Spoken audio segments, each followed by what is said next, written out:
Segundo Coríntios 12, versículo 7, o espinho na carne.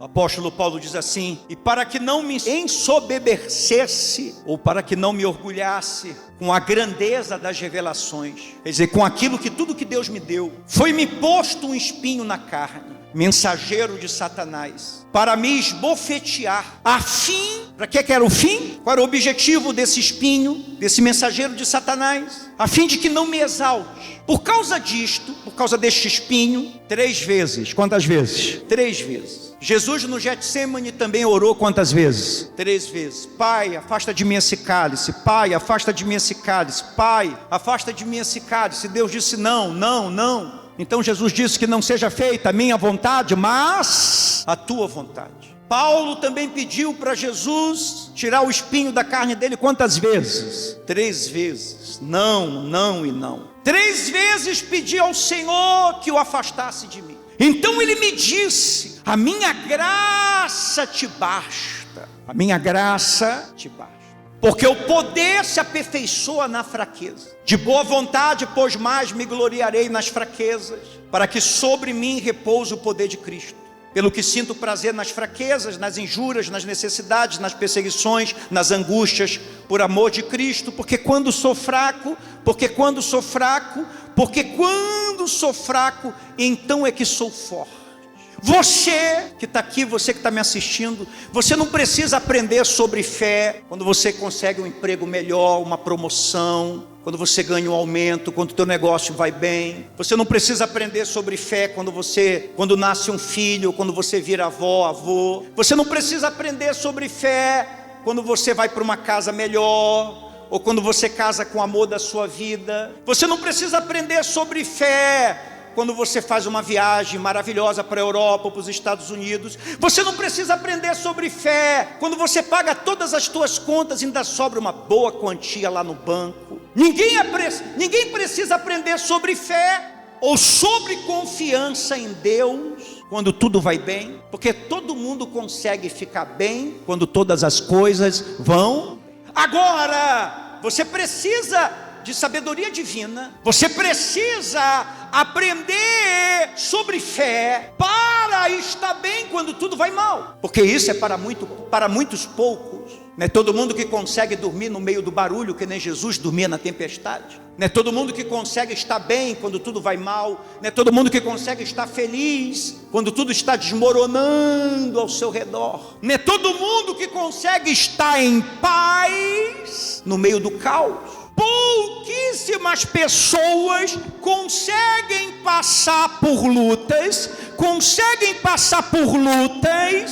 mantendo a sua fé em Deus, mantendo a sua confiança em Deus, tendo dignidade. Qualquer um sabe lidar com Deus quando Deus te diz sim. E quando Deus te diz não, como é que você fica? Nós estamos lendo aqui um texto que Paulo orou quantas vezes? Quantas vezes? E Jesus disse o que para ele? Não, 3 vezes. Como você fica quando Deus te diz não? Você mantém a sua fé, você mantém a sua confiança inabalável, você ainda se mantém na presença dele. Quem está com a sua Bíblia aí? Quem está com a sua Bíblia aí? Quem está com a sua Bíblia aí? Levante a sua Bíblia, deixa eu ver. Faz assim, sacode aí. Quem está com a sua Bíblia aí na sua casa? Escreva: eu estou com a minha Bíblia. Você está com a sua Bíblia?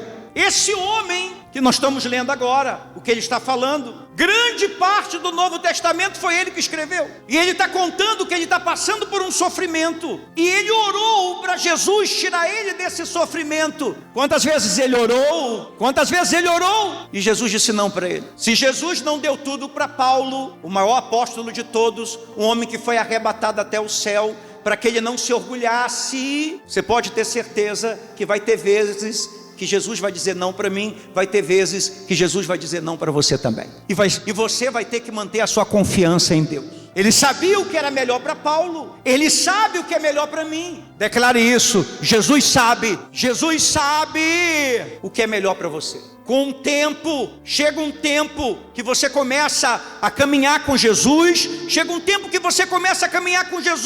que você vai entender que você nunca vai ter uma vida perfeita aqui na terra. Sempre você vai estar travando alguma luta, sempre você vai estar passando por alguma prova, porque se você tiver uma vida perfeita aqui na terra, você nunca vai desejar o céu. Você já pensou nisso? Porque você vai querer ir para o céu se a tua vida é tão boa aqui na terra? Se a sua vida for muito boa aqui na terra, você vai gostar daquela frase: acaba não, mundão. Não tem gente que tem essa frase? Acaba não, mundão. Paulo disse assim: eu tive muitas revelações, Deus me abençoou muito, eu sou um homem muito abençoado, Você é uma pessoa muito abençoada? Quem aqui é uma pessoa muito abençoada? Diga, bispo, eu sou muito abençoado. Você aí é abençoado? Escreva aí, eu sou muito abençoado. Diga aí, eu sou muito abençoado. Mas olha aqui para mim, não é pelo fato de você ser uma pessoa muito abençoada que você não deve estar travando alguma luta. Sua família não pode saber, talvez não saiba, seus amigos talvez não saiba, seu pastor talvez não saiba, sua igreja talvez não saiba, seus colegas de trabalho talvez não saibam, mas você sabe, teu Deus sabe.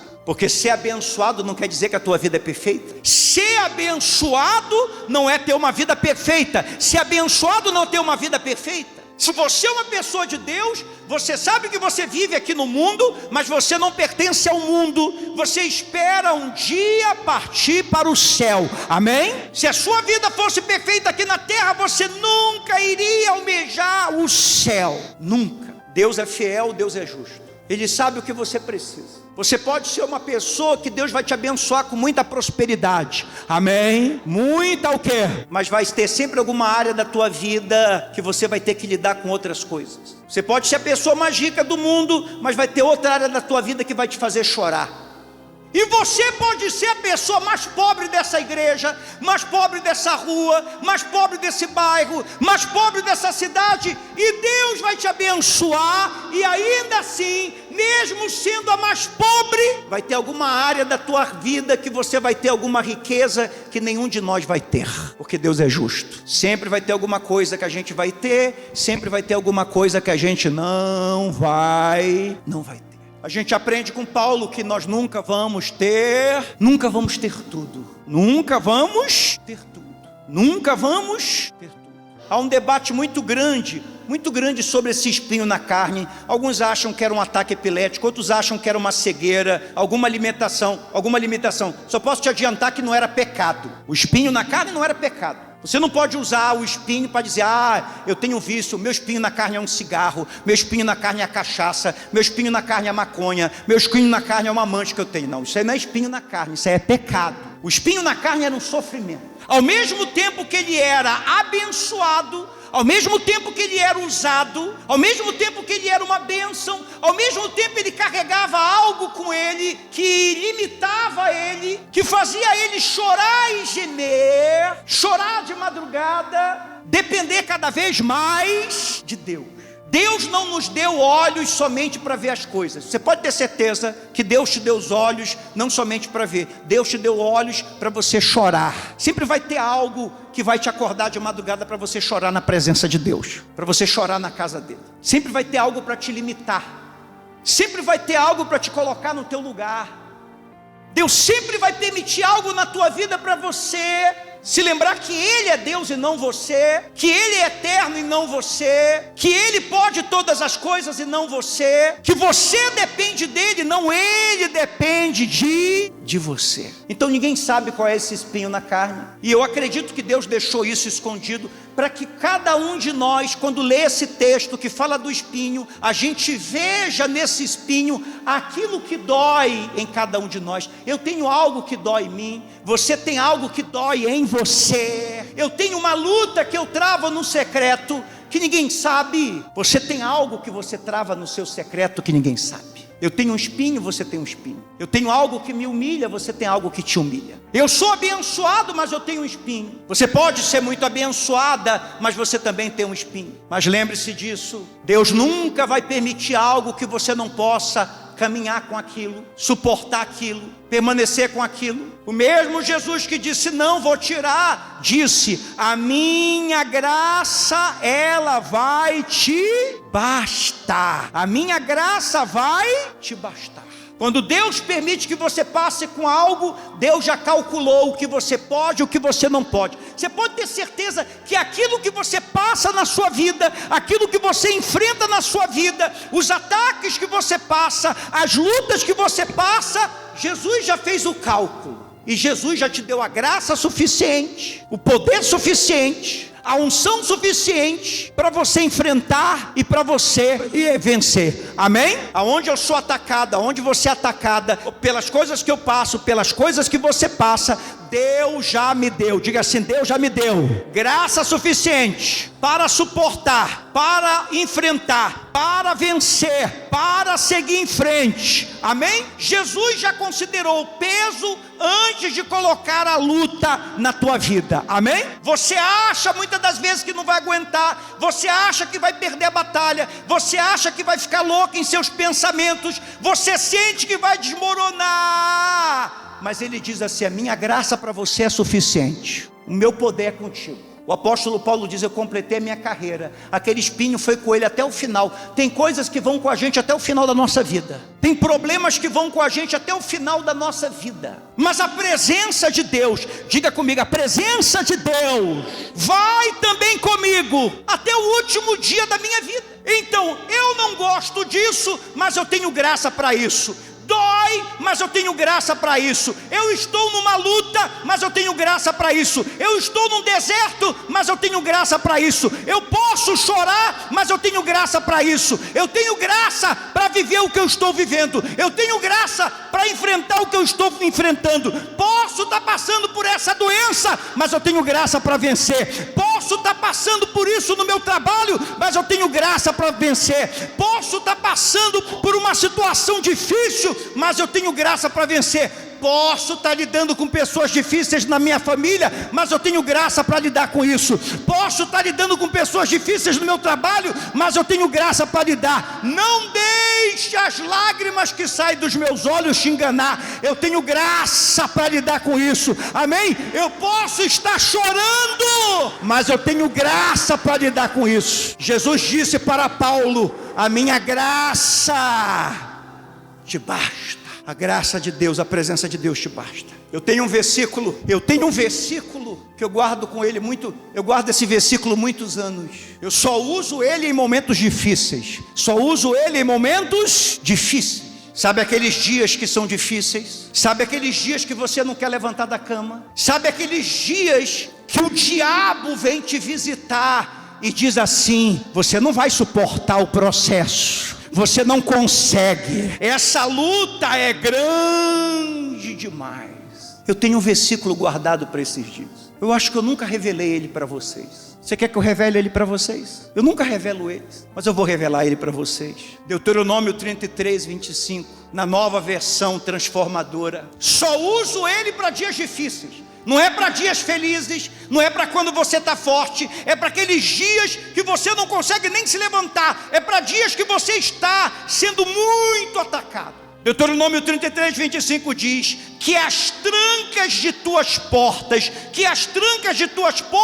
sejam de ferro e bronze, e a sua força dure por todos os seus dias, que a sua força dure por todos os seus dias.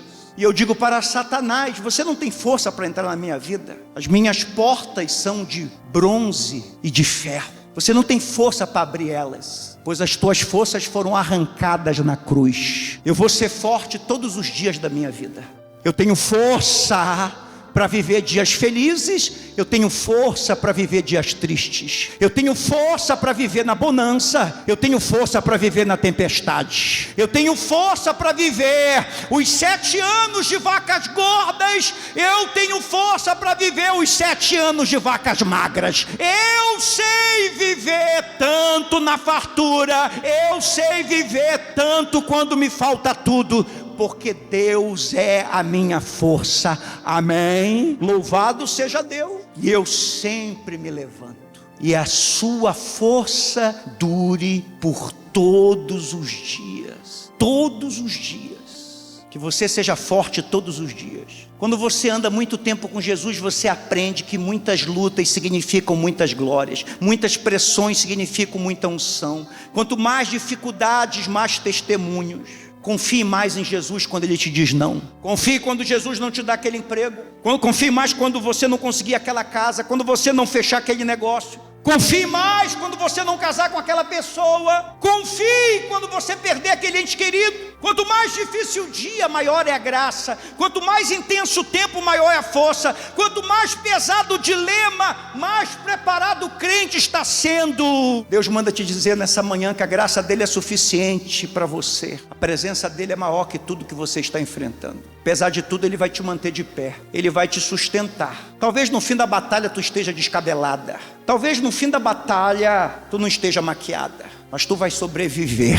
Talvez no fim da batalha tu tenha perdido uns quilos ou engordado alguns quilos. Talvez no fim da batalha tu esteja com algumas cicatrizes, mas essas cicatrizes serão testemunhas. Lembre-se que quando Jesus ressuscitou, Tomé queria tocar. Lembra que Tomé queria tocar? E ele disse para Tomé: pode tocar, porque as nossas cicatrizes são testemunhas de que aquilo que a gente passou não foi suficientemente poderoso para nos destruir, porque Deus nos levantou. Cuidado para quando você olhar para alguém, ver alguém sendo abençoado.